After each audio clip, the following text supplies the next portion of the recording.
സ്തോത്രം. ദൈവത്തിന്റെ അതിപരിശുദ്ധമോ വാഴ്ത്തപ്പെടുമാറാകട്ടെ. അനുഗ്രഹപ്പെട്ട ഒരു നല്ല പകലിനെ സ്വർഗ്ഗത്തിലെ കർത്താവ് നമുക്കായി ഒരുക്കി തന്ന ആ വലിയ ദൈവത്തിന്റെ വലിയ കൃപകളെ ഓർത്ത് ദൈവത്തെ സ്തുതിക്കുന്നു, സ്തോത്രം ചെയ്യുന്നു. ഇന്നത്തെ ആരാധനയിൽ നമുക്ക് എല്ലാവർക്കും വരുവാൻ, ഒന്നിച്ച് കൂടുവാൻ സ്വർഗ്ഗത്തിലെ കർത്താവ് ഒരുക്കി തന്ന മഹാഭാവിന്റെ ഓർത്ത് ദൈവത്തെ സ്തുതിക്കുന്നു, സ്തോത്രം ചെയ്യുന്നു.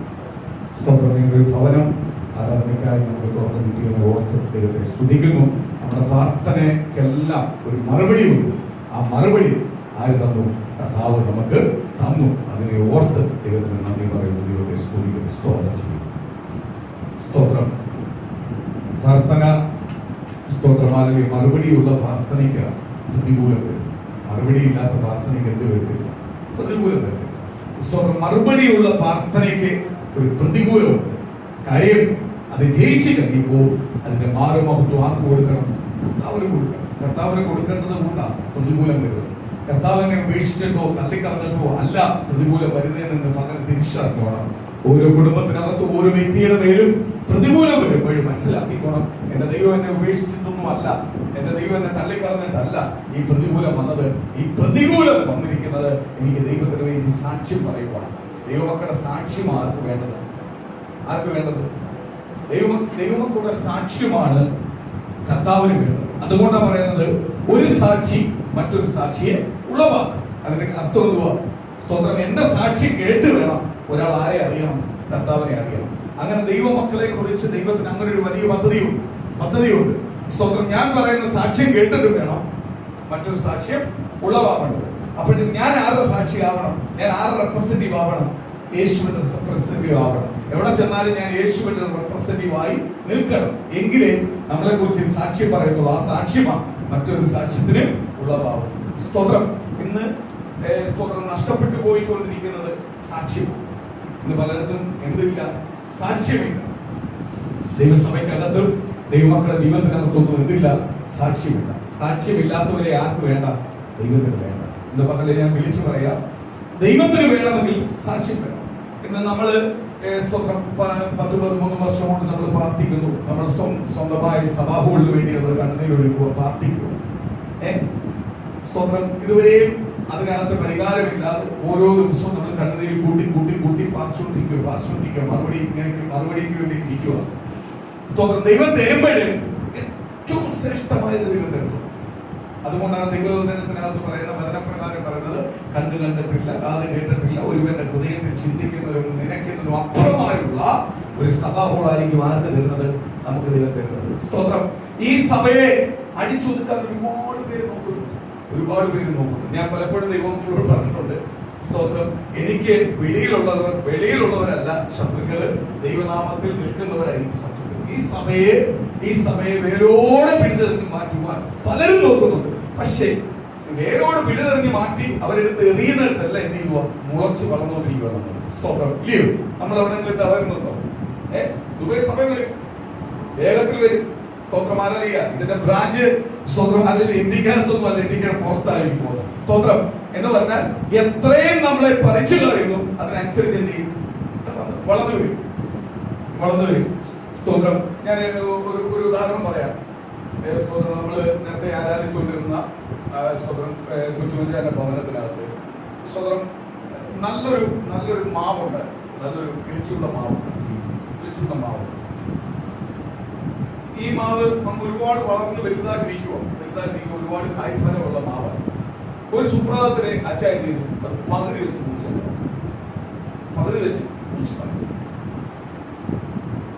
മുറിച്ചു കളഞ്ഞപ്പം കണ്ടവരും കേട്ടവരും ഞാൻ ഉൾപ്പെടെ ചോദിച്ചു, എന്ത് വെച്ചാൽ അതിനെ മുറിച്ചു കളഞ്ഞു? അങ്ങനെ വീടിന് ശല്യമായിട്ടുള്ള മുറിച്ചു കളഞ്ഞു. ഞാൻ പറഞ്ഞത് കോതി വിട്ടാൽ പോലെ ഞാനും വരെ ചിന്തിച്ചിട്ടുണ്ട്, മനസ്സിലാതെ.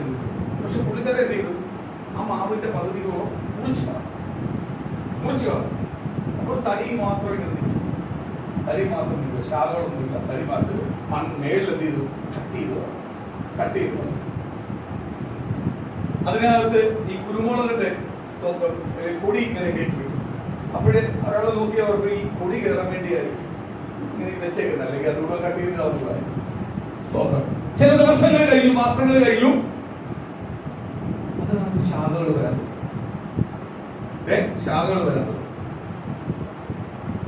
ഈ പ്രാവശ്യം എനിക്ക് ഏറ്റവും കൂടുതൽ മാങ്ങ പിടിച്ചേരാ എട്ടിപ്പോയി. കഴിഞ്ഞ വലിയ ശാഖകളുള്ളപ്പോൾ ഉള്ള മാങ്ങയുടെ കാട്ടി ഇരട്ടി മാങ്ങ എന്ത് ചെയ്തു പിടിച്ചു. അത് അനുഭവിച്ച് ഞങ്ങൾ അവരും അനുഭവിച്ചില്ല. അത് പറിച്ച് അനുഭവിച്ചാരാ നമ്മൾ. അപ്പോഴാണ് ഞാൻ പലരും ഓർത്തു, ഒരാൾ ചിന്തിച്ചെന്ന് പറഞ്ഞ് ഒരാളെ പ്ലാനിനോ ബുദ്ധിക്കോ എന്ത് ചെയ്യാൻ പറ്റത്തില്ല, നമ്മളെ തകർത്ത് കളയാൻ പറ്റത്തില്ല.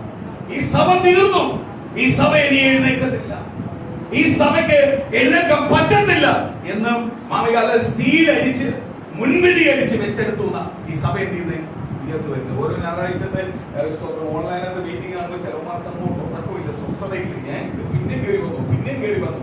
സ്തോത്രം. കാര്യം എന്തുവാ? ഇത് പണിയുന്ന ആരാ? ദൈവമാ. എനിക്ക് ഈ സഭയുടെ പ്രതികൂലം വന്നപ്പോൾ ഒരു കാര്യം എനിക്ക് മനസ്സിലായി. പുറമെ ദൈവത്തിന്റെ വചനത്തിനകത്ത് ഒരു വാക്യം പറയും. ആ വാക്യം ഞാൻ പലപ്പോഴും ഓർക്കാറുണ്ട്. ആ വാക്യം സത്യമാണല്ലോ, ആ വാക്യത്തിനകത്ത് ഇത്രയും അർത്ഥമുണ്ടല്ലോ എന്ന് ഞാൻ പലപ്പോഴും ഓർക്കാറുണ്ട്. ഒന്ന്, ദൈവത്തിന്റെ വചനം വിളിച്ചു പറയുന്നു, ആടിന്റെ വേഷം കൊണ്ട് ചിലവർ നിന്റെ ഭവനത്തിലേക്ക് വരും, നിന്റെ ജീവിതത്തിലേക്ക് വരും. പക്ഷെ അവന്റെ ഹൃദയത്തിനകത്ത് എന്താ ഇരിക്കുന്നത്? കടിച്ചു തീർന്ന ചെന്നായ ഒരിക്കലും നമ്മൾ ഭവനത്തിലേക്ക് കയറ്റത്തില്ല, നമ്മുടെ ജീവിതത്തിലേക്ക് കയറ്റത്തില്ല. നമ്മൾ ആടിനെ കയറ്റും, അതിന്റെ നിഷ്കളങ്കത കണ്ട് ആടിനെ വേണമെങ്കിൽ കയറ്റും. പക്ഷെ എന്തിനെ കയറ്റത്തില്ല? ചെന്നായെ കയറ്റത്തില്ല. ദൈവവചനം പറയുന്നു, സ്തോത്രം, കടിച്ചു തീർന്ന ചെന്നായ പുറമെ എന്ത് ചെയ്തേക്കോ വെള്ളമെല്ലാം ഇട്ട് മീശയെല്ലാം അടിച്ച്, അല്ലെങ്കിൽ സ്തോത്രമാലിന്റെ ആഭരണമെല്ലാം ഉരി, അവനെ കണ്ടു കഴിഞ്ഞാൽ വെള്ള, അവൻ കണ്ടു കഴിഞ്ഞാൽ ബൈബിള് കയ്യില്. എന്തൊക്കെ വാക്യമാ പറയുന്നത്! ഒരു കാര്യം പറഞ്ഞു കഴിഞ്ഞാൽ എത്രയൊക്കെ വാക്യമാ അതിനകത്ത് എടുത്ത് കൂട്ടി ഇത് പറയുന്നത്. എന്തോ സംസാരം, എന്തോ സ്തോത്രം പറച്ച്, എന്തോ കാര്യങ്ങളാണ് സ്തോത്രം. പക്ഷെ അടുത്തോട്ട് അടുക്കുമ്പോഴറിയുന്നത് എന്തുവാ? ഇതൊന്നും ചുമ്മാതാ, പടമേ ഉള്ളൂ. ഇതെല്ലാം പടമേ ഉള്ളൂ. അകത്ത് ആരുമായിട്ട് ബന്ധമില്ല, ദൈവമായിട്ട് ബന്ധം. ഇന്ന് പകൽ ഞാൻ ഒരു കാര്യം ഉറപ്പിച്ചു പറയാം, ദൈവമക്കളെ, ദൈവമായിട്ട് ബന്ധമില്ലാത്തവരെ ആർക്ക് വേണ്ട? ദൈവത്തിന് വേണ്ട. പുറമേ നീ എന്ത് കാണിച്ചാലും ദൈവമായിട്ട് ബന്ധമില്ലാത്തവരെ ആർക്ക് വേണ്ട? ദൈവത്തിന് വേണ്ട. ദൈവവുമായിട്ട് ബന്ധമുള്ളവരെ വേണ്ടേ. ദൈവം പറയുന്നത് പുറമേ ഉള്ളതല്ല ദൈവത്തിന് വേണ്ടേ, അകമേ ഉള്ളതിനെ വേണ്ടത്. അകമേ ഉള്ളതിനെ ശുദ്ധീകരിക്കുവാൻ, അകമേ ഉള്ളതിനെ വീണ്ടെടുക്കുവാൻ വേണ്ടിയാ കാൽവരി ക്രൂശിൽ ആര് മരിച്ചത്? കർത്താവായ യേശു മരിച്ചത്. യേശു മരിച്ച് പറയുന്നുണ്ട്, എന്റെ ഹൃദയത്തെ, എന്റെ ശരീരത്തെ തകർത്ത് നിങ്ങളെ നേടിയതാ, അമ്മ അവസാനം തുള്ളി രക്തം കൊടുത്ത് വാങ്ങിയതാ. കാര്യം അകമേ ഉള്ളതിനെയാണ് ആർക്ക് വേണ്ടത്? ദൈവത്തിന് വേണ്ടത്. ഇന്ന് പല സഭയ്ക്കകത്തും പുറമേ ഉള്ളൂ. അതുകൊണ്ട് ഒരു യേശു ക്രിസ്തുവിന്റെ നാമം കർത്താവിന്റെ ശിഷ്യന്മാര് വന്ന് പറഞ്ഞു, കർത്താവേ, ഒരുത്തൻ അങ്ങയുടെ നാമത്തിൽ പ്രവേശിച്ചു, ഭൂതത്തെ പുറത്താക്കി, ഞങ്ങൾ അവനെ വിളിച്ചിട്ട് ഞങ്ങളോട് വന്നില്ല, അതുകൊണ്ട് ഞങ്ങൾ അവനെ വിലക്കി. യേശുവിന്റെ എന്ത് പറഞ്ഞു? ഒരിക്കലും അരുതരെ. എന്റെ നാമത്തിൽ അവൻ ഭൂതത്തെ പുറത്താക്കിയിട്ടുണ്ടെങ്കിൽ, എന്റെ നാമത്തിൽ അവൻ സൗഖ്യമാക്കിയിട്ടുണ്ടെങ്കിൽ അവൻ ഇരിക്കുന്നു. സ്തോത്രം. അവനെ നിങ്ങൾ വിലക്കരുത്. അവന്റെ ഡ്യൂട്ടി ഇങ്ങോട്ടല്ല, അവനെ വേറെ അടുത്തോട്ട് ഞാൻ പറഞ്ഞുവിടാതിരിക്കുക. സ്തോത്രം. അതേപോലെ തന്നെ ദൈവസഭയെ മുടിപ്പിക്കുവാൻ, ഒരു സഭയെ അടച്ചുകൂട്ടുവാൻ, ഒരു കൂട്ടത്തെ പ്രാർത്ഥനയെ മുടക്കാൻ നോക്കുന്നവനൊന്നും ആർക്കുള്ളതല്ല, ദൈവത്തിനുള്ളതാണ്. ഒരിക്കലും മുടക്കത്തില്ല. പറയും, കയറി വരാനേ പറയും, ഇല്ലയോ, ആരാധിക്കാനേ പറയും, ബലപ്പെടുത്താനേ പറ്റും, അവനെ കൊണ്ട് കഴിയുന്ന സഹായവും ചെയ്യത്തിൽ. സ്തോത്രം. അങ്ങനെ മുടിപ്പിക്കുന്നതൊന്നും ആർക്ക് വേണ്ട? ദൈവത്തിന് വേണ്ട. അവനെല്ലാമാണ്, അവനെ കുറിച്ചെല്ലാം ആ ബൈബിള് വർഷങ്ങൾക്ക് മുമ്പ് എഴുതി വെച്ചിരിക്കുക. കണ്ടു കഴിഞ്ഞ ആടാ, പക്ഷെ അകത്തുനിന്ന് കണ്ടു കഴിഞ്ഞ വിശ്വാസിയാ, കണ്ടു കഴിഞ്ഞ പാസ്റ്റ, കണ്ടു കഴിഞ്ഞ ദൈവജനമാ, പക്ഷെ എന്തില്ല? ആരുമായിട്ടില്ല.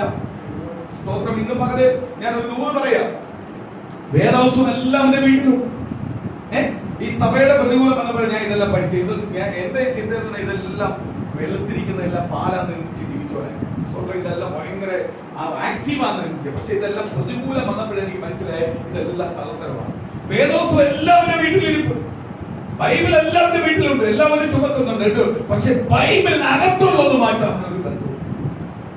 ബൈബിളിലുള്ളത് കേട്ടും എല്ലാം സംസാരമുണ്ട്. ബൈബിളിലുള്ള അകത്തുള്ളത് മായിട്ട് ബന്ധമുണ്ടെങ്കിൽ നമ്മുടെ ജീവിതത്തിനകത്ത് എന്ത് ചെയ്യും? നമ്മൾ മാറും. നമ്മളെ കേൾക്കുന്ന ഓരോ വചനവും ഇതിനു വേണ്ടിയുള്ളതാണ്. നമ്മുടെ ഓരോ ആരാധന ഇതിനു വേണ്ടിയുള്ളതാണ്. നമ്മുടെ ഓരോ ആരാധന ഇതിനു വേണ്ടിയുള്ളതാണ്. 3 കാര്യത്തിന് വേണ്ടിയുള്ളതാണ്. ഞായറാഴ്ചത്തെ ആരാധന എന്ന് പറയുന്നത് 3 കാര്യമാണ്. പ്രാധാന്യം, അതിന് കാണുന്ന പ്രാധാന്യം എന്ന് പറയുന്നത് 3 കാര്യമാണ്. ഓരോ ഞായറാഴ്ചത്തെ ആരാധന 3 കാര്യമാണ്. സഭയെ പാസ്റ്ററിനെ കാണാൻ വരുന്നതാണോ? നമ്മുടെ കൂട്ടു വിശ്വാസികളെ കാണാൻ വരുന്നതാണോ? സ്തോത്രം. അതോ അല്ലെങ്കിൽ ആമേൻ സ്തോത്രം മെമ്പർഷിപ്പ് നിലനിൽക്കാൻ വേണ്ടി വരുന്നതാണോ? സ്തോത്രം. 3 കാര്യമാണ്. ഒന്ന്, നീ ആരാധനയ്ക്ക് കയറി വരുമ്പോൾ ഏറ്റുപറയാനൊരു മനസ്സ് നിനക്കുണ്ടാവും. ഏറ്റുപറയുവാനൊരു മനസ്സ്. നേരത്തെ പറഞ്ഞു, ഒരു സാക്ഷ്യത്തിനകത്ത് പറഞ്ഞു, എന്ത് പറഞ്ഞു? മനസ്സ് പറയുന്നത് കേട്ടു. തന്നെ തന്നെ താഴ്ത്തുന്ന ഒരു മനസ്സുണ്ടാവും എന്ന് പറഞ്ഞാൽ ഏറ്റുപറയാനൊരു മനസ്സ് ആർക്കുണ്ടാവണം? നമ്മൾ ആരാധനയ്ക്കകത്ത് കയറി വരുമ്പോൾ നമുക്ക് ഏറ്റുപറയാനൊരു മനസ്സുണ്ടാവണം. നമ്മൾ ആരെടുത്താ പോകുന്നത്? കർത്താവിന്റെ അടുത്തോട്ട് പോവാം. കർത്താവിനെ ആരാധിക്കാൻ തിരുവുക. കർത്താവ് പറയാ, 1, 2, 3 പേർ എവിടെ കൂടുന്നു അവരുടെ മധ്യയിൽ ആരുണ്ട്? യേശുണ്ട്. അപ്പൊ ഞങ്ങളുടെ സഭയ്ക്കകത്ത് ആരുണ്ട്? യേശുണ്ട്. ഞങ്ങളുടെ സഭയ്ക്കകത്ത് ആരിറങ്ങി വരും? യേശു ഇറങ്ങി വരും. അപ്പൊ എനിക്ക് എന്ത് ചെയ്യണം? താഴ്ത്താനുള്ള ഒരു മനസ്സുണ്ടാവണം. താഴ്ത്താനുള്ള ഒരു മനസ്സുണ്ടാവണം. സ്തോത്രം. താഴ്ത്താനുള്ള ഒരു മനസ്സുണ്ടാവണം. സ്തോത്രം. 2, കുറ്റബോധം ഉണ്ടാവണം. കുറ്റബോധം ഉണ്ടാവണം. ദൈവമേ, അങ്ങ് എനിക്ക് വേണ്ടി ഇതെല്ലാം ചെയ്യുന്നു. ഈ വാക്യങ്ങളെല്ലാം വായിക്കുമ്പോൾ, പ്രസംഗിക്കുമ്പോൾ, ഇത് കേൾക്കുമ്പോൾ, ഞാൻ ആരാധിക്കുമ്പോൾ, ഞാൻ സന്തോഷം അനുഭവിക്കുമ്പോൾ എനിക്ക് എന്തുണ്ടാവണം? കുറ്റബോധം ഉണ്ടാവണം. ഞാൻ ഏതാളാ? എന്റെ ജീവിതത്തിനകത്ത് എവിടെല്ലാം ഞാൻ ദൈവത്തെ വിട്ടിട്ടുണ്ട്, ഞാൻ ദൈവത്തെ വിട്ട് ജീവിച്ചിട്ടുണ്ട്. കർത്താവേ, എന്നോടൊന്ന് ക്ഷമിക്കണം. ആ കുറ്റബോധം ഉണ്ടാവണം. 3, പ്രാപിക്കാനുള്ള ഒരു മനസ്സുണ്ടാവണം. ഇത് 2 വേണം. എന്നും 1 താഴ്ത്താനുള്ള മനസ്സുണ്ടാവണം, 2 കുറ്റബോധം ഉണ്ടാവണം, 3 എന്ത് ചെയ്യണം? പ്രാപിക്കണം. ഇന്ന് ഞാൻ പ്രാപിക്കാൻ വന്നതാണ്. അടുത്ത ആഴ്ച ജീവിക്കാനുള്ളത് പ്രാപിക്കാൻ വന്നതാണ്. പ്രത്യാശ പ്രാപിക്കുവാൻ വന്നതാണ്. ആ പ്രത്യാശ നിലനിർത്താൻ വന്നതാണ്. എന്റെ യേശു കാൽവരി കുരിശിൽ എനിക്ക് തന്ന പ്രത്യാശ നിലനിർത്താൻ വന്നതാണ്. നിലനിർത്താൻ വന്നതാണ്. സ്തോത്രം. ഈ 3 കാഴ്ചപ്പാടുമായിട്ട് എവിടെ വരാവും? സഭയ്ക്കകത്ത് വരുമോ? അയ്യോ, ഞാൻ ഇന്ന ആളാന്ന് പറഞ്ഞ് വരല്ലേ? ഇന്നാണെന്ന് വരല്ലേ? പട്ടിണി കിടന്നും പ്രതികൂലം കിടന്നും പ്രയാസം കിടന്നും ദൈവം അനുഗ്രഹിച്ച് കഴിയപ്പോ, തലമുറ അനുഗ്രഹിച്ച് കഴിയപ്പോ, ഈ അനുഗ്രഹിച്ച ദൈവത്തെ നീ അങ്ങ് മറന്നുപോയി. നീ ഇപ്പോൾ പലരെയും ദേവാലയത്തെ മറ്റൊന്നിനെ കണ്ടിരിക്കുന്നത് നിന്റെ ചില അധികാരങ്ങളും നിന്റെ ചില അധികാര തലയെടുപ്പിനും വേണ്ടിയാണ് കണ്ടിരിക്കുന്നത്. അതിനു വേണ്ടിയുള്ളതല്ല ദേവാലയം. നിന്റെ തലയെടുപ്പ് കാണിക്കാനുള്ള സ്ഥലമല്ല ദേവാലയം. നിന്റെ പ്രൗഢി കാണിക്കാനുള്ള സ്ഥലമല്ല ദേവാലയം. ദേവാലയം നിന്നെ തന്നെ താഴ്ത്തുവാനുള്ള സ്ഥലമാണ് ദേവാലയം. താഴ്ത്തണം. താഴ്ത്തുമ്പോൾ എന്തുണ്ടാവും? താഴ്ത്തുമ്പോൾ നമുക്ക് കുറ്റബോധം ഉണ്ടാവും. താഴ്ത്താറുണ്ട് ഈ കുറ്റബോധമില്ല. സ്വന്തം ആ പാസ് എന്ന് പ്രസംഗിച്ച് എന്നെ കുത്തിയാട്ടോ, എന്നെ കുത്തിയതാണ്. ആ കുത്തിയേക്കെന്ന് നീ ഭാഗ്യവാനാ. താഴ്ത്തിക്കണം. ദൈവമേ, ഞാൻ അതിനകത്ത് കുറവുള്ളവനാ, വീഴ്ചയുള്ളവനാ. ആ വചനവും ഞാനുമായിട്ട് പലപ്പോഴും ഒരു ബന്ധവും ഇല്ല. ആ വചനത്തിനനുസരിച്ചല്ല ഞാൻ നിൽക്കുന്നത് എന്ന് പറഞ്ഞ് നിന്നെ തന്നെ താഴ്ത്തുമ്പോഴാ ആര് പ്രയോജനപ്പെടുത്തുന്നത്? കർത്താവ് ഉപയോഗിക്കുന്നു. കർത്താവ് ഉപയോഗിക്കുന്നു. ഇന്ന് എങ്ങനെയെന്നറിയാമോ? സ്തോത്രം. എന്തെങ്കിലും കേട്ടാ പോലെ ഇയാളെ ഇവിടെ എടുത്ത് മാറ്റണം. ഇയാളെ മാറ്റിയേ പറ്റും. ഇയാൾ ശരിയാവും. സ്തോത്രം. സ്തോത്രം. ഞാൻ വല്ല അങ്ങനെ എനിക്ക് എന്നും ട്രാൻസ്ഫർ കാണത്തുള്ളൂ. സ്തോത്രം. ഒരു 6 മാസം പോലും ഒരു സഭ എന്നെ എഴുതത്തില്ലായിരുന്നു. എന്നെ ട്രാൻസ്ഫർ ചെയ്തല്ലേ. കാര്യം എന്തുവാ? നമ്മൾ ഇതല്ലേ പ്രസംഗിക്കും. ഇത് പ്രസംഗിക്കും ഇഷ്ടപ്പെടും. പാപം ചെയ്തോണ്ട് ഇഷ്ടപ്പെടുവോ? പാപബോധം വരുത്തുന്നതായിരിക്കണം ദൈവസഭ. ദൈവമക്കൾ എന്ന് പറയുന്നത് പാപബോധം ഉണ്ടാവണം. എപ്പോഴും പാപബോധം ഉണ്ടാവണം. ഈ പാപബോധം ഉണ്ടാവണമെങ്കിൽ എന്ത് ചെയ്യണം? താഴ്ത്തണം. താഴ്ത്തിയിട്ട് കുറ്റബോധം ഉള്ളപ്പെടാം. നിനക്ക് പാപബോധം വരുന്ന കർത്താവേ. നമ്മൾ പെന്തക്കോസ്തുകാരെ പ്രസംഗിക്കുമ്പോൾ എപ്പോഴും പറയാറുണ്ട്, കാൽവരി ക്രൂശിൽ 2026 വർഷത്തിന് മുമ്പ് ചങ്ക് തകർത്ത് എന്നെ നീടിയ എന്റെ യേശു പറയാറുണ്ട്. ആ കാഴ്ചപ്പാടൊന്നും നമ്മളെ പരിപാടി ഒന്നുമില്ല. 2026 മുമ്പേ ചങ്ക് തകർത്ത യേശു അതിനപ്പുറമായി ഞങ്ങൾക്ക് വേറെ എന്താപ്പാ ഉള്ളത്? എന്താപ്പാ യോഗ്യത? നമ്മൾ പറയും. പക്ഷെ നമ്മളെ ഇതൊന്നുമല്ല.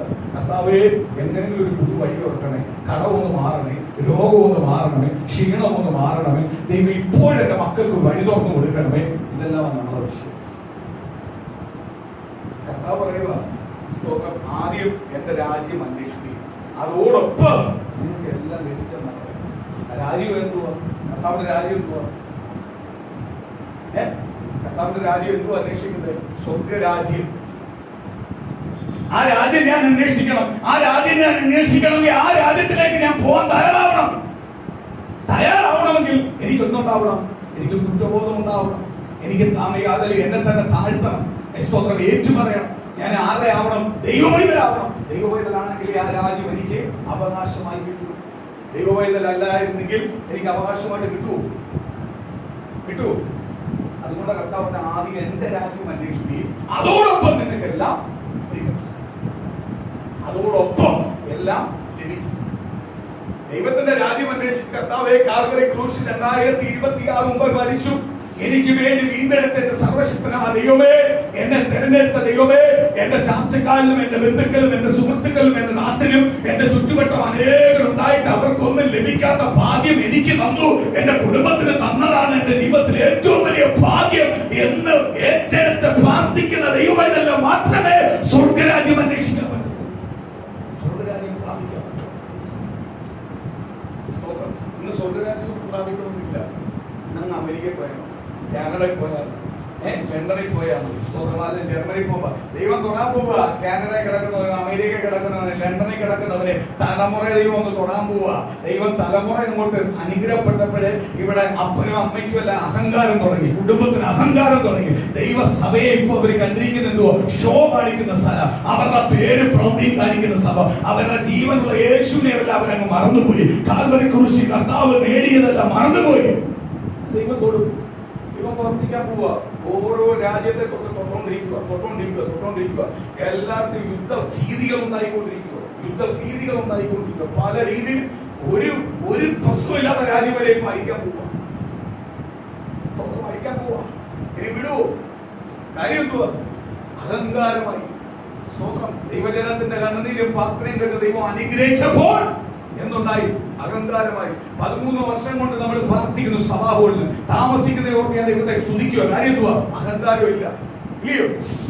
അഹങ്കാരമില്ല. നാളത്തെ കുറിച്ച് നമ്മൾ കരുതുന്നില്ല. നാളെ എവിടെ പോകും, ഇവിടുന്ന് പോയാൽ ഞങ്ങൾ എങ്ങോട്ട് പോകും, നമ്മൾ കരുതുകൊണ്ടിരിക്കുക.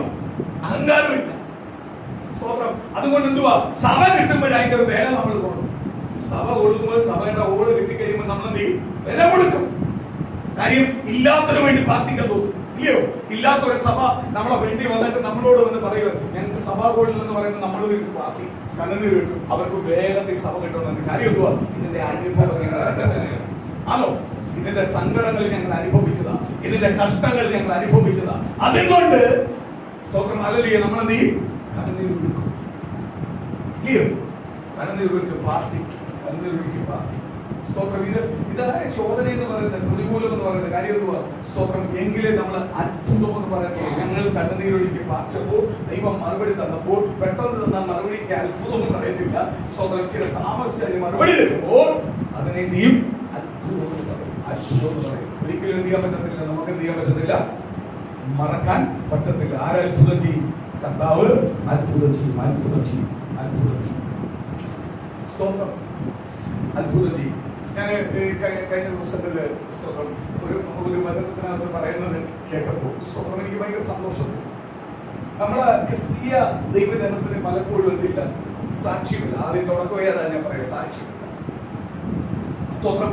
നമ്മൾ കഴിഞ്ഞ ആഴ്ചകളെല്ലാം എടുത്തു. അബ്രഹാം പിതാവ് സ്തോത്രം സ്വന്തം മകനെ യാഗമർപ്പിക്കാൻ പറഞ്ഞപ്പോൾ ഒരു മടിയും കൂടാതെ, സ്തോത്രം, അഥവാ മടി ഉള്ളിലുണ്ടെങ്കിൽ പോലും അത് പുറത്ത് കാണിക്കാതെ മടിയുടെ നാളൊരിക്കും. കാര്യം സ്വന്തം മകനാ, അമ്മയും മക്കളെ കിട്ടാതെ കിട്ടിയ സാധനമാണ്, വാക്തത്തെ കിട്ടിയ സാധനമാണ്. സ്തോത്രം. കിട്ടിയ സാധനമാണ്. ഒരു മടിയും കൂടാതെ, ഒരു മടിയും കൂടാതെ ഒരു കാലത്ത് പറയാം. സ്തോത്രം. നമ്മളൊരു വാഹനം പൊതിച്ച് പ്രാർത്ഥിച്ചിരിക്കും, അല്ലെ ഒരു ഭവനം നമുക്ക് പ്രാർത്ഥിച്ചിരിക്കുന്നത് നമ്മൾ സ്തോത്രം. കഥ പറയാ, നാളെ അത് വിൽക്കാൻ പറഞ്ഞ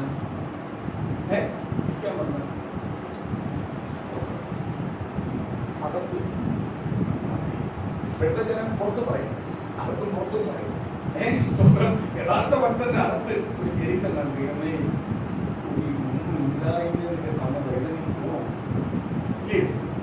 ചിലവർ പറയാറുണ്ട്, ചിലവർ ഒരുപാട് ഉണ്ടാക്കി, പക്ഷെ അവർക്ക് എന്ത് ചെയ്യാൻ പറ്റുന്നില്ല, അനുഭവിക്കാൻ പറ്റും.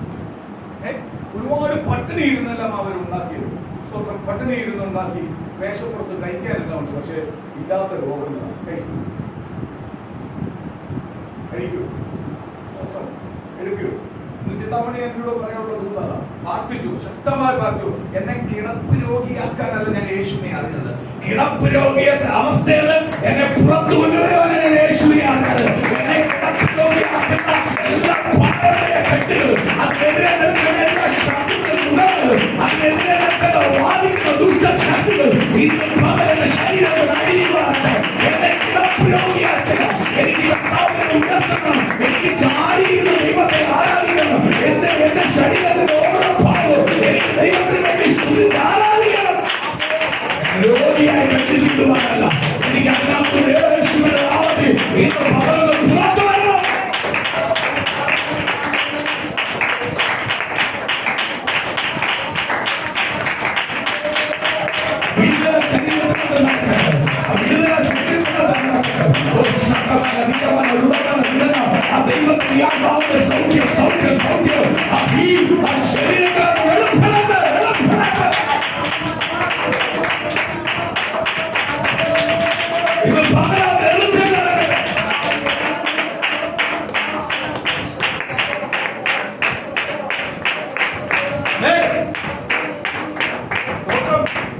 ശക്തമായിട്ട് പ്രാർത്ഥിക്കണം. ഉച്ച മുതൽ ഉള്ളങ്കാല് വരെ അങ്ങോട്ട് കാല് പിടിച്ചങ്ങോട്ട് പ്രാർത്ഥിക്കണം. അങ്ങോട്ട് വെച്ചിട്ട് അങ്ങോട്ട് പ്രാർത്ഥിക്കണം. ശരീരത്തിന്റെ ഓരോ അവയവത്തെ തടവെ അങ്ങോട്ട് പ്രാർത്ഥിക്കണം. കർത്താവെ, എനിക്ക് തന്ന ഈ അവയവങ്ങളെ രോഗത്തിനകത്ത് കീഴ്പ്പെടുത്തുവാനല്ല, രോഗത്തെ ജയിച്ച് പുറത്തു വരാനുള്ളതാ.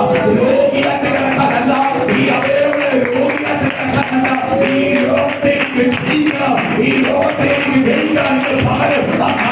യേശുവിന്റെ നാമത്തിൽ മാറട്ടെ.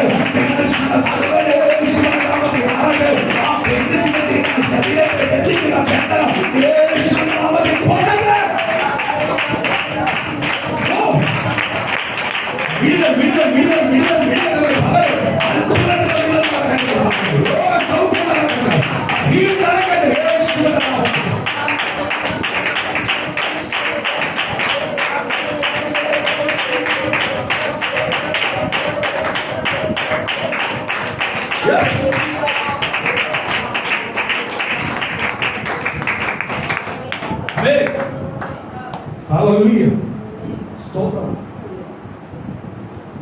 അബ്രഹാം പിതാവ് നോ എന്ന് പറഞ്ഞില്ല, പക്ഷെ മനസ്സിനകത്ത് കാണും, ഭാരം കാണും, പക്ഷെ അതൊന്നും ആരോട് പറഞ്ഞില്ല. പക്ഷെ നമ്മളെന്ത് ചെയ്യും? ഭാരമല്ല ആരോട് പറയും? കർത്താവിനോട് പറയും, കർത്താവിനോട് കൂടും. സ്തോത്രം. കർത്താവിനോട് കുറുകും. പക്ഷെ അബ്രഹാം പിതാവ് എന്ത് ചെയ്തില്ല? കുറുകുത്തില്ല. സ്തോത്രം. ആ പ്രതികൂലത്തെ ആ സന്തോഷത്തോടെ ഏറ്റെടുത്തു. പുറമെങ്കിലും ആ സന്തോഷം കാണിച്ചു, അകത്ത് കാണിച്ചില്ല. പക്ഷേ ദൈവമായിട്ടുള്ള ബന്ധത്തിനകത്ത് കോട്ടം വന്നില്ല. പ്രതികൂലം കേട്ടു, ദൈവം അങ്ങനെ പറഞ്ഞെന്ന് പറഞ്ഞ് ദൈവമായിട്ടുള്ള ബന്ധത്തിനകത്ത് എന്ത് ചെയ്തില്ല? കോട്ടം വന്നില്ല. ഞാൻ പ്രാർത്ഥിക്കുന്നില്ല, ഞാൻ ആരാധിക്കുന്നില്ല, ഞാൻ സ്തുതിക്കുന്നില്ല, എനിക്ക് വഴി തുറന്നേ പറ്റൂ എന്നൊന്നും പറഞ്ഞില്ല. ഒരാമില്ലാതെ കേട്ടു. സ്തോത്രം. ഇന്ന് സ്തോത്രം, ഈ ദൈവത്തിന്റെ വചനം വായിച്ചു വരുമ്പോൾ എനിക്ക് ഏറ്റവും വലിയ തോന്നുന്നത് ശത്രുക്ക് മേശ കബോരിയോ ഈ 3 പേരുടെ ചരിത്രം പലപ്പോഴും ചിന്തിക്കുമ്പോൾ ഞെട്ടിപ്പോകും. നമ്മള് ദൈവമക്കൾക്ക് പലപ്പോഴും ഇല്ലാത്ത സാക്ഷ്യമാണ്. അവര് ഒന്നുമില്ലായ്മ അടിമത്തത്തിൽ കിടന്നവരാണ്. അടിമത്തത്തിൽ കിടന്ന 3 ചെറുപ്പക്കാരാണ്. ഈ 3 ചെറുപ്പക്കാരെ ദൈവം വിളിച്ചു വേർതിരിച്ച് രാജകൊട്ടാരത്തിനകത്ത് രാജാവിന്റെ മക്കൾ വസിക്കുന്ന രീതിയിലുള്ള സുഖങ്ങൾ കൊടുത്തിട്ടും അവരാരെയും മറന്നില്ല, ദൈവത്തെ മറന്നില്ല. ഇന്ന് പലപ്പോഴും പല സുഖങ്ങള് സൗഭാഗ്യങ്ങൾ ലഭിച്ചു കഴിയുമ്പോൾ ആരെ മറക്കും? ദൈവത്തെ മറക്കും. സൗഭാഗ്യങ്ങൾ ലഭിക്കുമ്പോൾ, സുഖങ്ങൾ ലഭിക്കുമ്പോൾ ആരെ മറക്കും? ദൈവത്തെ മറക്കും. സ്തോത്രം. പണ്ട് സ്തോത്രം പെന്തിക്കോസ്ത് ആരാധന എന്ന് പറഞ്ഞാൽ എല്ലാവർക്കും വായിട്ട് തറയിലായിരിക്കും. ഇന്ന് സ്തോത്രം ഹല്ലേലൂയ, സ്തോത്രം, പണ്ട് കസാരയും സ്തോത്രം ചേറല്ല ഉള്ളത് പള്ളികളിലായിരുന്നു. ഇന്ന് അവിടെ നിന്നെല്ലാം വിട്ടു വന്ന ദൈവജനം വന്ന് എവിടെ ഇരിക്കുന്നത്? നിലത്ത് വന്നിരുന്ന പ്രാർത്ഥിക്കുന്നു. നിലത്ത് വന്നിരുന്ന് പ്രാർത്ഥിച്ചാലേ പ്രാർത്ഥന നടക്കുന്നല്ല, നിലത്തിരിക്കുമ്പോൾ ഒരു സുഖമാണ്. കാര്യമില്ല, നമ്മളെ തന്നെ ഒന്നുകൂടും താഴ്ത്തുക, മനസ്സും ശരീരവും എല്ലാം താഴ്ത്തി സ്തോത്രം ഹല്ലേലൂയ, കസാരയിരിക്കുന്ന സുഖമൊന്നുമല്ല, നിലത്തിരിക്കുന്നു. അപ്പോൾ ആ നിലത്തിരിക്കുന്നതിന്റെ സുഖത്തിനകത്ത് സ്തോത്രം ഹല്ലേലൂയ അവർ പ്രാർത്ഥിച്ചു. ഇന്ന് അവർക്ക് സമ്പത്തായപ്പോൾ എന്ത് ചെയ്തു? എല്ലാവർക്കും കസാരയായി. കസാര ആദ്യം കയ്യില്ലാത്ത കസാരയായിരുന്നു. അപ്പൊ കയ്യില്ലാത്ത കസാര മാറ്റി എന്ത് ചെയ്തപ്പോ കയ്യിലുള്ളതാക്കി. ചിലയിടത്ത് ഇപ്പൊ സോഫ വരെയായി, സെറ്റി വരെയായി. ഇനി ഇവന്മാർ കിടന്നായിരിക്കും ആരാധിക്കാൻ പോകും. സ്വന്തം ഇത് ആ സ്വന്തം എല്ലാവർക്കും പ്രശ്നമാണ്. അല്ലെ ആഴ്ചയിലെങ്കിലും 2 വട്ടം സഭയിൽ വന്നിരിക്കും. ആ മുട്ടെല്ലാം വർക്ക് ചെയ്യുമായിരുന്നു. ഇന്നിപ്പോ മുട്ടൊന്നും വർക്ക് ചെയ്യുന്നില്ല. സ്വന്തമല്ല താരയിൽ ഇറങ്ങിയ ഉടനെ എന്ത് ചെയ്യുക? ഇനി സ്ട്രക്ചറിനകത്തുള്ള ഇരുന്നായിരിക്കും അവരെ അങ്ങനത്തുള്ള മിഷൻ കൊണ്ടുവരുമായിരിക്കും, വണ്ടിയെല്ലാം കൊണ്ടുവരുന്നത്. ഇരിപ്പിലൊന്നും അല്ല കാര്യം, മെയിൻ കാര്യം മനസ്സിലാ കാര്യം. ഞാൻ എല്ലാം പ്രാധാന്യം കൊടുക്കുന്നതാണ്. പക്ഷെ ഞാൻ പറയുക, ഇന്ന് ചില സഭയ്ക്കകത്ത് ഇതെല്ലാം കാണുമ്പോഴും എനിക്ക് വേദനയുണ്ട്. അതുകൊണ്ടാണ് പറയുന്നത്. സ്തോത്രം. കഴിഞ്ഞ ദിവസം കസാര എല്ലാം മാറ്റി, ഒരു സഭയിൽ മാറ്റുക. നല്ല കസാരകള എല്ലാം മാറ്റി കളഞ്ഞു ചെയ്യുക. നല്ല കൈയുള്ള ഇരിപ്പിടമല്ല, നല്ല സ്ട്രോങ് ആയിട്ടിരിക്കുന്നു. ആരെടുത്താ നീ വന്നിരിക്കുന്നു? താഴത്ത വന്നിരിക്കുന്നു. കർത്താവ് പറയുന്ന നിലത്തോളം താഴാനാണ് പറയുന്നത്. അത്രയ്ക്ക് താഴ്മ വേണമെന്നുള്ളത്. ഇത് സ്തോത്രം പറ്റുമെങ്കിൽ നീ ഒരു കാലിന് വിട്ടു സ്തോത്രം. പണ്ട് വീട്ടിനകത്തൊന്നും സ്തോത്രം ഈ സഹോദരിമാരൊന്നും കാല് വെച്ചിരിക്കുന്നത് ഞാൻ കണ്ടിട്ടുണ്ട് സ്തോത്രം. അതുപോലെ പ്രായമുള്ളവർ വന്നു കഴിഞ്ഞാൽ കാല് വെച്ചിരിക്കുന്നത് ഞാൻ കണ്ടിട്ടുണ്ട്. ഇന്നൊക്കെ പേട്ട് പിടിച്ച കൊച്ചു പെണ്ണുങ്ങൾ വരെ കാലിലേക്ക് വെച്ച് കാലാട്ടിക്കൊണ്ടിരിക്കുന്നു. പരിഷ്കാരം കൂടി അപ്പനെ കയറി അളിയാന്ന് വിളിക്കല്ലേ സ്തോത്രം. അപ്പനെ കയറി അളിയാന്ന് വിളിക്കല്ലേ. പരിഷ്കാരമെല്ലാം കൂടുന്നത് നല്ലതാ. പരിഷ്കാരമെല്ലാം നല്ലത്. കാലെല്ലാം എടുത്തു വെച്ചു നല്ലതാ. ഒറ്റയ്ക്ക് ഇരിക്കപ്പെടും സ്തോത്രം. ഒരു സദസ്സിൽ പോകുമ്പോഴും ഒരു വേദിയിൽ പോകുമ്പോഴും ഒന്നും ഇരിക്കാനുള്ളതല്ല സ്തോത്രം. അതൊരു അഹങ്കാരത്തിന്റെ മട്ട. അഹങ്കാരത്തിന് ചിലരോട് പറയാം എനിക്ക് ഭയങ്കര കംഫോർട്ടുള്ള അതിലും വലിയ കംഫോർട്ടുകൾ ചിലരോട് അങ്ങോട്ട് തിരിച്ചു കാണിക്കുമ്പോഴാണ് നിങ്ങൾക്ക് ബുദ്ധിമുട്ടുണ്ടാവും സ്തോത്രം സ്തോത്രം. കഴിഞ്ഞ ദിവസം ഒരു കുടുംബത്തിന്റെ വിഷയം ഇങ്ങനെ സംസാരിച്ചു സ്തോത്രം. അവിടുത്തെ ഹീറോ അവിടുത്തെ മരുമോള്. ഒരു കാര്യം ഞാൻ പറയാം, പെൺമക്കൾ ആമക്കളിൽ താഴ്ന്നുമല്ല, എല്ലാവരും ഒരേപോലെ ഒരാളെപോലെ കാണുന്നവനല്ല, ഒരേപോലെ കാണുന്നവന. പക്ഷേ പെൺമക്കൾ എപ്പോഴും കെട്ടിച്ച് വിടുമ്പോൾ ഭർത്താവിന്റെ വീടിനോട് ചേരേണ്ടവരാണ്. എന്നാൽ ആ സാഹചര്യത്തോട് ചേരാനുള്ള ഒരു മനസ്സൂടെ അവർക്ക് ഉണ്ടാവും ഇല്ലേ? ചില കാര്യങ്ങൾ, എല്ലാ കാര്യങ്ങളൊന്നും ഞാൻ പറയത്തില്ല, ചില കാര്യങ്ങളകത്ത് എന്ത് ചെയ്യണം, ഞാൻ ആ വീട്ടിൽ ചെല്ലുന്നത് എന്ത് ചെയ്യണം, ആ വീടിനൊരു അഭിമാനമായിരിക്കും. ഓരോ പെൺമക്കളും ചിന്തിക്കേണ്ട ഒരു കാര്യമുണ്ട്. ഞാനൊരു വീട്ടിലേക്ക് ചെല്ലുക, എന്റെ വീട് വിട്ട് ചർച്ചക്കാരിട്ട് ബന്ധുക്കൾ വിട്ട് ഞാൻ ഭർത്താവിന്റെ വീട്ടിലേക്ക് ചെല്ലുമ്പോൾ ആ ഭർത്താവിന്റെ വീട്ടുകാർക്ക് എന്നെ കുറിച്ചൊരു അഭിമാനം ഉണ്ടാവും. അഭിമാനം ഉണ്ടാവണമെങ്കിൽ എന്ത് ചെയ്യണം? ആ സ്വഭാവത്തിന് മാറ്റം ഉണ്ടാവും. അഭിമാനം ഇന്ന് അഭിമാനമൊന്നുമല്ല. എന്തുവാ? അവൻ കെട്ടിയ അന്ന് മുതൽ ആ വീട് നാണക്കണം തുടങ്ങി. ഇന്ന് അവൻ കെട്ടിയ അന്ന് മുതൽ ആ വീട് നാണക്കണം തുടങ്ങി. ചിലതിനകത്തെല്ലാം ആണുങ്ങളെല്ലാം കാണിക്കണം ആണുങ്ങളെ സ്തോത്രം. ഹാലലുയ. അതുപോലെ പെൺപിള്ളേർക്ക് ചില കാര്യത്തിനകത്തെല്ലാം ഒരു ബോൾഡ് ഉണ്ടാവണം. ഞാനിപ്പോ ഇപ്പൊ ഉള്ള തലമുറയോടല്ല ഞാൻ ഇപ്പോഴും പറയുന്ന ഒരു കാര്യമുണ്ട്. പെൺമക്കളായാലും ഞാൻ പറയും, നിങ്ങൾക്ക് നിങ്ങളെയായിട്ടൊരു വരുമാനം ഉണ്ടാവും, നിങ്ങൾക്ക് നിങ്ങളെയായിട്ടൊരു സമ്പത്ത് ഉണ്ടാവും. എങ്കിലേ നിങ്ങളുടെ കുടുംബത്തിനകത്ത് നിങ്ങൾ തീർച്ചയായും വരെ ഉണ്ടാവും. പക്ഷേ സമ്പത്തും പണമുണ്ടെന്ന് പറഞ്ഞ് നിങ്ങളുടെ സ്വഭാവം നിങ്ങൾ കാണിക്കില്ല, താഴ്ത്തി പോകണം. അപ്പോഴാണ് നിങ്ങളുടെ കുടുംബത്തിനകത്ത് നിങ്ങൾ ആ മരുമോളായിട്ട് ആ ഭവനത്തിൽ ചെല്ലുന്നത്. ആ ഭവനത്തിന് അഭിമാനം എന്ന് പറയുന്നത് സ്തോത്രം. അല്ലാതെ പെൺപിള്ളേർ ജോലി ചെയ്യാതെ എനിക്ക് ജോലി ചെയ്യണം, ജോലി ചെയ്യാൻ പറ്റുന്ന പെൺപിള്ളേർ ജോലി ചെയ്യണം, വരുമാനം ഉണ്ടെങ്കിൽ വരുമാനം ഉണ്ടാവണം, സേവിങ് ഉണ്ടാവണം സ്തോത്രം. ആ വാശിയോടായിരിക്കണം കുഞ്ഞുങ്ങൾ പഠിച്ചു വരേണ്ടത്. ആ കുഞ്ഞുങ്ങളുടെ ഓരോ വാശിയും ഉണ്ടാവണം. ആ കുഞ്ഞുങ്ങൾക്ക് എനിക്കൊരു സേവിങ് വേണം, എനിക്കൊരു സമ്പത്ത് വേണം, ഞാൻ കയറി ചെല്ലുന്നിടത്ത് എനിക്കൊരു അഭിമാനം ഉണ്ടാവും ഇല്ലയോ സ്തോത്രം. പക്ഷേ സ്തോത്രം സ്തോത്രം. പക്ഷെ എന്തുണ്ടാവണം? ഒരു താഴ്മ ഉണ്ടാവണം, ദൈവഭയം ഉണ്ടാവണം സ്തോത്രം. ചില സാഹചര്യങ്ങളോട് ഒത്തുചേരാനുള്ള ഒരു മനസ്സുണ്ടാവണം. എങ്കിലേ സ്തോത്രം അവരുടെ കുടുംബജീവിതം തീർന്നുള്ളൂ അനുഗ്രഹമായി. ഞാനിത് വിളിക്കുന്നത് ദൈവത്തെ ആരാധിക്കുന്ന ഭവനത്തിനെ കുറിച്ചാണ് ഞാൻ പറയുന്നത്. ദൈവത്തെ ആരാധിക്കുന്ന ഭവനത്തിനകത്ത് സ്തോത്രം, ദൈവത്തെ ആരാധിക്കുന്ന ഭവനം എന്ന് പറഞ്ഞിട്ട് ആ ഭവനത്തിലേക്ക്, ദൈവത്തെ ആരാധിക്കാത്ത ഒരു ഭവനത്തിലേക്ക് കയറി ചെന്ന് കഴിഞ്ഞിട്ട് അവിടെ ഈ സാക്ഷ്യമില്ല എങ്കിൽ ജീവിക്കാൻ പറ്റും സ്തോത്രം. ഏത് വ്യക്തിക്കും ഒന്നാമത്തെ കാര്യം സ്തോത്രം ഒരു സാക്ഷ്യം ഉണ്ടാവും. ഞാൻ നേരത്തെ എടുത്തു ശത്രുക്കൾ മേശത്ത് അവോദിയോ. ഞാൻ ചിലപ്പോൾ ഓർക്കും, ഇന്നത്തെ തലമുറയ്ക്ക് ഇന്ന് ക്രിസ്തീയ ജീവിതത്തിൽ ഒരു സാക്ഷ്യമില്ല. സാക്ഷ്യം ഉണ്ടാവും. അവരൊന്നുമില്ലായ്മയെന്ന് കിടന്നവർ, ഒന്നുമില്ലാത്ത അടിമത്തത്തിൽ കിടന്ന് അവരെ വിളിച്ച് കർത്താവ് അവർക്ക് ഏറ്റവും ഉള്ള ശ്രേഷ്ഠമായുള്ള ആഹാരം കൊടുത്തു, വസ്ത്രം കൊടുത്തു. എന്നിട്ടും അവർ ആഹാര ശൈലി അവർ മാറ്റിയില്ല. അവര് പഠിച്ചു വന്ന് അവരുടെ പിതാക്കന്മാർ കൊടുത്തിരിക്കുന്ന ആഹാരത്തിന് അപ്പുറമായ വേറെ ഒരു ആഹാരം അവർ കഴിക്കുന്നില്ല.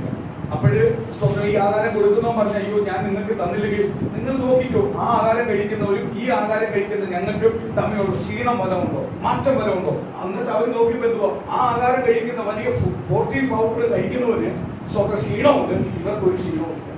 ഇത് കണ്ടാണ് അതിനകത്ത് പോലും അവർ മാറിയിട്ടില്ല. അവിടെ വെച്ചേ അവരുടെ കാഴ്ചപ്പാട് മനസ്സിലാക്കാൻ പറ്റും. ഞാനത് വായിക്കാൻ പറ്റത് ഒരുപാട് സമയം പോകും, അതുകൊണ്ട് അധികം വായിക്കാൻ.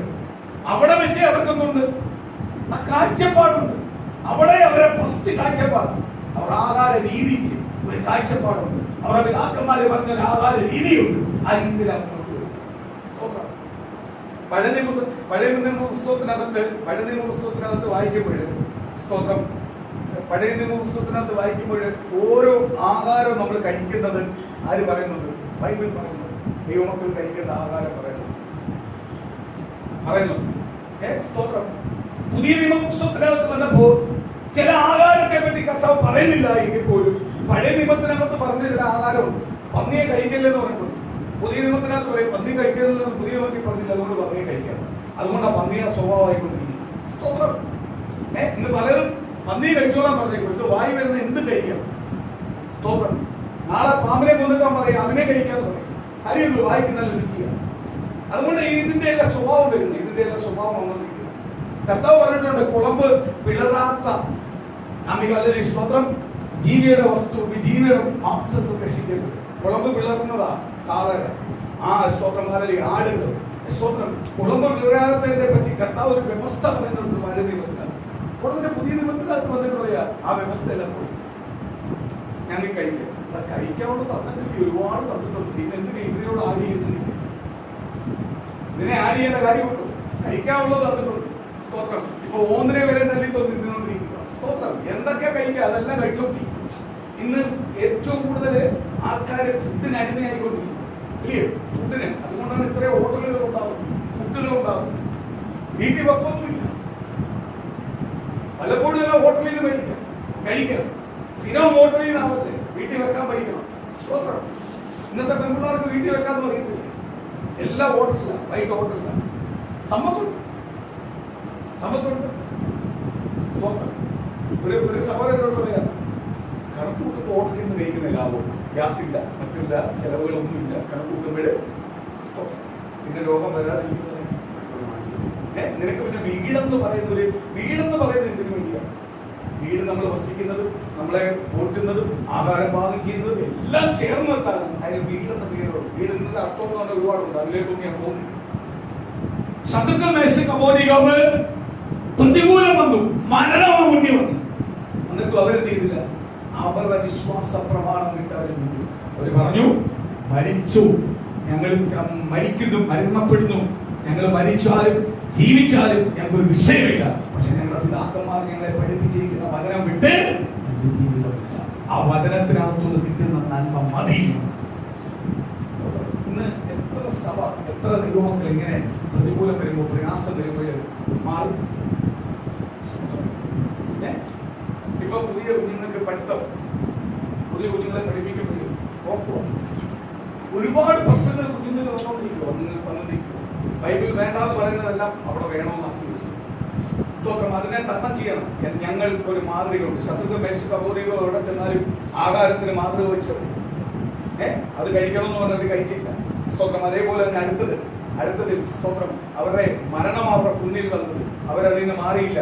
അവരതിനകത്ത് ഉറച്ചു നിന്ന് സാക്ഷ്യമുള്ളവരായിരുന്നു. ഇന്ന് സാക്ഷ്യമില്ലെങ്കിൽ ആർക്ക് വേണ്ട? ദൈവത്തിന് വേണ്ട. നമ്മളെ കുറിച്ച് എന്തുണ്ടാവണം?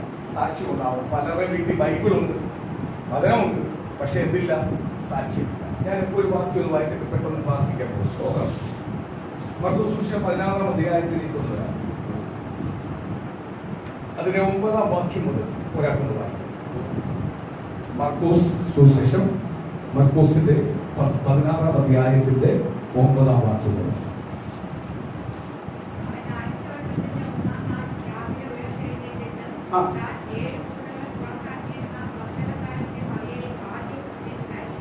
ഏഴാം വാക്യം പോലും വായിക്കും. ഏഴാം വാക്യം.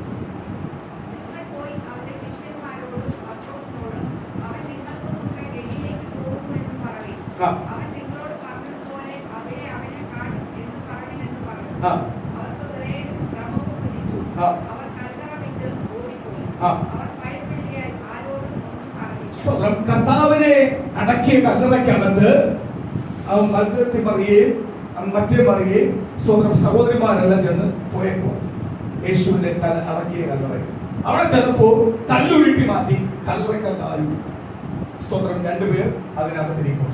അവര് പറയുക, ദൈവത്തിന്റെ ദൂതന്മാർ പറയുക, സ്തോത്രം, നിങ്ങൾ ശിഷ്യന്മാരോട് ചെന്നിട്ട് പറ, സ്തോത്രം, ഗലീലയിലേക്ക് കടന്നു പോകും. സ്തോത്രം. കർത്താവ് വന്നേ പറഞ്ഞതാ, അതിന് മുമ്പേ പറഞ്ഞതാ. എവിടെ പോവാൻ? നിങ്ങൾ എന്നെ കാത്തിരിക്കുന്ന അവിടെ, ഞാൻ അവിടെ വന്നോളാം. ഇവരവിടെ ഒന്നും പോവാതെ ഇവിടെ ഇരിക്കുക. അവരിയ്ക്കുന്ന ഭവനത്തിനകത്ത് ഇരുന്ന് അങ്ങോട്ടും ഇങ്ങോട്ടും ദുഃഖം പറഞ്ഞ് പ്രയാസപ്പെട്ട് ഇരിക്കുക. ഇത് പ്രിയ മക്കളെ, കർത്താവ് പറയുന്ന ശബ്ദത്തെ കേട്ടനുസരിക്കുന്നവനാ, അവന് മാത്രമേ എന്ത് ചെയ്യത്തുള്ളൂ? വിടുതൽ ലഭിക്കത്തുള്ളൂ. അവന്റെ മേൽ മാത്രമേ അത്ഭുതങ്ങൾ നടക്കത്തുള്ളൂ. കർത്താവ് വീണ്ടും പറഞ്ഞു കൊടുക്കുക, സ്വതന്ത്രം ദൂത്, ഒരു ദൂത് ഇപ്പോൾ ദൈവം നമ്മളോട് പറഞ്ഞിട്ടുണ്ടെങ്കിൽ ആ ദൂതിനെ എത്രയെല്ലാം നമ്മൾ മാറിപ്പോയാലും ആ ദൂത് തന്നെ നിങ്ങൾ നോക്കിയാൽ. അതുകൊണ്ട് കർത്താവ് പറഞ്ഞ ആകാശം മാറും, ഭൂതലം മാറും, ഈ ലോകത്തുള്ള സകലതും മാറും, പക്ഷെ ദൈവത്തിന്റെ ദൂത് മാറത്തില്ല, ദൈവത്തിന്റെ പ്രവചനം മാറത്തില്ല. ഇന്ന് പകരം വിശ്വസിക്കുക, എനിക്ക് വേണ്ടി ദൈവം നയിക്കുന്ന പ്രവചനമാണ്. ആ പ്രവചനം ആർക്കും എന്ത് ചെയ്യാൻ പറ്റത്തില്ല, മാറ്റുവാൻ കഴിയത്തില്ല. ആ പ്രവചനത്തെ ആർക്കും എന്ത് ചെയ്യാൻ പറ്റത്തില്ല, മാറ്റുവാൻ കഴിയത്തില്ല. ഇന്ന് പകരം വിശ്വസിക്കുക, എന്റെ മേൽ പ്രവചനം പറഞ്ഞിട്ടുണ്ടെങ്കിൽ, എന്നോട് ദൂത് പറഞ്ഞിട്ടുണ്ടെങ്കിൽ, എന്നെ ദൈവം വിളിച്ചു വേർതിരിച്ചിട്ടുണ്ടെങ്കിൽ, അത് ഒരു വ്യക്തിക്ക് അത് എടുത്ത് മാറ്റുവാൻ കഴിയത്തില്ല. അതിനകത്ത് ഒരു ശാപവും പാവവും പിടിക്കുവാൻ പറ്റത്തില്ല. ഞാൻ പുറത്തു വരും. എന്നോട് പറഞ്ഞത് കർത്താവ്, എന്നോട് ഒരു ദൂത് പറഞ്ഞിരിക്കുന്നത് കർത്താവ് എങ്കിൽ ആ ദൂത് ഞാനും എന്റെ കുടുംബത്തിനും അത് പ്രാപിച്ചിരിക്കും. ഏത് പ്രതികൂലം വന്നാലും നമുക്ക് സഭ തരാന്ന് പറഞ്ഞത് ആരാ? സ്തോത്രം. അടുത്ത ആഴ്ചയിലെ വാക്കിലേക്ക് വരാം. സ്തോത്രം. സഭ തരാന്ന് പറഞ്ഞിരിക്കുന്ന ആരാ? കർത്താവ്. അപ്പൊ സഭ തരാതിരിക്കും. ഇതിനെ പൂട്ടിക്കാൻ എത്ര നോക്കിയാലും പൂട്ടു. സ്തോത്രം. കാര്യം പറഞ്ഞേക്കുന്നത് ആരാ? കർത്താവ്. ഇത് ദൈവത്തിന്റെ സഭയെ, ഇത് ദൈവത്തിന്റെ ജനമാണ്, ദൈവം കൂട്ടിച്ചേർത്ത ജനമാണ്. സ്തോത്രം. ആരും അങ്ങോട്ടും ഇങ്ങോട്ടും പറഞ്ഞതല്ല, ദൈവം കൂട്ടിച്ചേർത്ത ജനമാണ്. അപ്പൊ ദൈവത്തിന്റെ ജനത്തെ, ദൈവസഭയെ നിയന്ത്രിക്കുന്ന ആരാ? ദൈവമാണ്. ഇന്ന് പകല് പ്രാർത്ഥിക്കുന്ന ദൈവമക്കളെ നിങ്ങൾ ഓർത്തോളൂ, എന്നെ കുറിച്ച് ഒരു ദൂത് പറഞ്ഞിട്ടുണ്ട്. എന്റെ കുടുംബത്തിനകത്ത് നിശ്ചയമായി നിവർത്തിയാവും. ആ ദൂതിനെ ആർക്കും എന്ത് ചെയ്യാൻ പറ്റില്ല, അടക്കി വെക്കാൻ പറ്റത്തില്ല. ആരെല്ലാം എന്തൊക്കെ രീതി അടച്ചു വെച്ചെന്ന് പറഞ്ഞാലും ആ ദൂത് എന്നോട് ദൈവം പറഞ്ഞിട്ടുള്ള അത് ഞാൻ പ്രാപിച്ചു. അതിനാണ് വിശ്വാസത്തിന് ഉറപ്പ് വേണമെന്ന് പറയുന്നത്. ഉറപ്പോട് പ്രാർത്ഥിക്കുന്നു. നമ്മള് ഉദാഹരണം പറഞ്ഞാൽ നമ്മൾ സഭയുടെ വസ്തു കണ്ടില്ല. വസ്തു കണ്ടിട്ടുണ്ടോ? സഭാ ബോർഡ് കണ്ടിട്ടുണ്ടോ? ഒന്നും കണ്ടിട്ടില്ല. പക്ഷെ നമുക്കൊരു വിശ്വാസമുണ്ട്. ആര് പറഞ്ഞിട്ടുണ്ട്? കർത്താവ് പറഞ്ഞിട്ടുണ്ട്. ഒരുത്തന്നെ ദൈവം തൊട്ടു. ഒരുത്തം മതി, കൂടുതലൊന്നും വേണ്ട. ഒരുത്തം മതി, ഒരുത്തം മതി, ഒരുത്തം മതി. സഭ തരാനൊന്നും ഒരു നിമിഷം മതി. നമുക്ക് വലിയ കാര്യങ്ങളാ. പക്ഷെ കർത്താവിന് തരാൻ എന്തുവാ? ഒരു നിമിഷം മതി. ദൈവത്തിന് വാതിൽ തുറക്കാൻ ഒരു നിമിഷം മതി. വരാനും പോവാനും സൗകര്യമുള്ള എല്ലാ രീതിയിൽ സൗകര്യത്തോടായിരിക്കും ആര് വരുന്നത്? ദൈവം വാതിൽ തുറക്കും. ഇതേപോലെ നമ്മുടെ കുടുംബത്തിന്റെ ഓരോ വിഷയത്തിലും ആരാ പരിഹാരം തരുന്നത്? കർത്താവ് തരാൻ ശക്തനാണ്. നമ്മളെ ഏറ്റെടുത്ത് പ്രാർത്ഥിച്ചാൽ മതി, ദൈവം മറുപടി തരും. എല്ലാ ദൈവമക്കൾക്കും എഴുന്നേക്കാം. സ്തോത്രം. പൂർണ്ണമായി കർത്താവിന്റെ പാദങ്ങളിലേക്ക് നിന്ന് പകരം ഏൽപ്പിച്ചു. ദൈവം ഇന്ന് പകരം നമ്മളോട് സംസാരിക്കാൻ പോകുന്നതാണ്. ദൈവത്തിന്റെ പരിശുദ്ധാത്മാവിന്റെ പകരം വെളിപ്പെടാൻ പോകുന്നതാണ്. ദൈവത്തിന്റെ ദൂത് നീ കേട്ടിട്ടുണ്ടോ? ദൈവത്തിന്റെ കണ്ണുനീരോട് നീ ആ ദൂത് ഏറ്റെടുത്ത് പ്രാർത്ഥിക്കുന്നെങ്കിൽ, ആ കണ്ണുനീരോട് നീ ആ ദൂത് ഏറ്റെടുത്ത് വിതയ്ക്കുന്നെങ്കിൽ, ദൈവത്തിന്റെ വചനം വിളിച്ചു പറയുക, ആർത്തോട് കൊയ്യുന്ന രീതിയിലേക്ക്, ആർത്തോട് കൊയ്യുന്ന രീതിയിലേക്ക് ദൈവം ഓരോ കുടുംബത്തെ മാറ്റാൻ പോവുക, ഓരോ വ്യക്തിയെ മാറ്റാൻ പോവുക. നിന്റെ കണ്ണുനീര് മാറാൻ പോവുക. നിന്റെ കുടുംബത്തിനെ കുറിച്ചുള്ള നിന്ദകൾ, പരിഹാസങ്ങൾ മാറാൻ പോവുക. നിന്റെ കുടുംബത്തെ കുറിച്ചുള്ള അപവാദങ്ങൾ മാറാൻ പോവുക. നിന്നെ കുറിച്ച് മുൻപിടിച്ചിട്ടുണ്ട് നിന്റെ ശത്രു, നിന്റെ ഫ്രണ്ടുകളെ ജയഘോഷം പറയുന്നുണ്ടെങ്കിൽ ഇന്ന് പകൽ ദൈവത്തിന്റെ ആത്മാവ് വിളിച്ചു പറയുക. അതിനെ ദൈവം പൊട്ടിച്ച് പറയാൻ പോവുക. അതിനെ ദൈവം പൊട്ടിച്ച് പറയാൻ പോവുക. ചിലപ്പോൾ വാർത്തകൾക്ക് പകരം വിലപ്പെടാൻ പോവുക. ദൈവത്തിന്റെ ദൂതുകൾ പകരം വിലപ്പെടാൻ പോവുക. ഓരോ കുടുംബത്തെ ഏൽപ്പിക്കുക. ദൈവത്തിന്റെ സാന്നിധ്യം ഞങ്ങൾ പ്രാർത്ഥിക്കുന്ന ഓരോ കുടുംബത്തിലുള്ള ദൈവത്തിന്റെ സാന്നിധ്യം ആ ദൈവത്തിന്റെ ചില അനുഭവങ്ങളുടെ പകരം ആ ദൈവത്തിന്റെ ചില അനുഭവങ്ങളുടെ പകരം